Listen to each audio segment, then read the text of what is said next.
Great advice. And we've got even more advice for you. Have you ever watched the news and turned around to notice your kids were in the room watching it with you? How do you explain those disturbing headlines to them? Holly and Marni sit down with an expert to find out.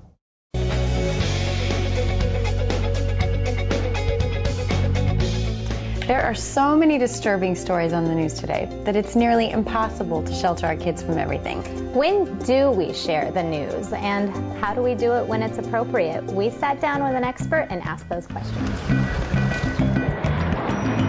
Depending on a child's age, I think when children are in junior high to high school, they might be ready to actually see the news firsthand. Otherwise, most of the information they get should be coming from their parents or from schools or for people so that we can censor what information they're getting. What are the signs to know that they've been affected or traumatized maybe even by what they've heard? There's so many things on the news that are really scary. Some of the main signs are you might see things like sleep problems and nightmares in children. They might want to talk about it and ask you lots of questions. They might be not wanting to separate from parents or not wanting to be alone. They might have physical complaints like headaches or stomach aches. As parents, do we downplay it and say we don't want to talk about that? Or do we kind of engage conversation with them? And if so, how do you engage that conversation? Well, I think with any important topic that you're talking to a child about, even killing or something that you hear in the news, you want to take in consideration their age. For, say, an elementary age child, they're not going to understand concepts necessarily such as a murder or rape or some of those kind of things. So you can say things like, you know, there's some bad people in the world or that person did a bad thing. You want to make it really simple and appropriate to their age.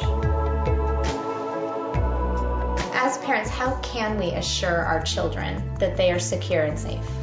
So when they hear something scary on the news or something that's happening, you can be honest with them, but use language that's appropriate to their age.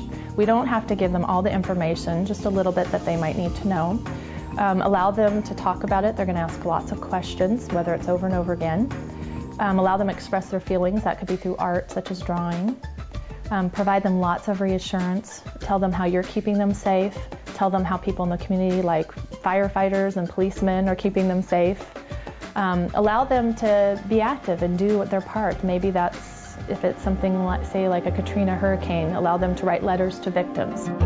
The victims covering their heads because the downwash is so... There's great things on TV and there's bad things on TV. I think the news is really geared towards adults.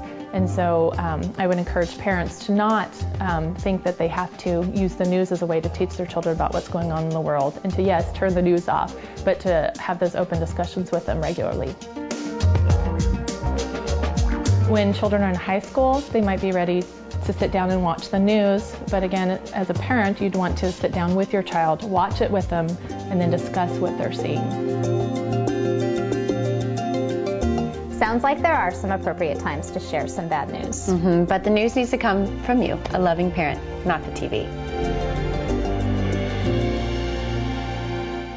Well, news can be hard to take even as an adult, so if you're an avid news watcher, just make sure that you're keeping an eye out on the positive stories as well.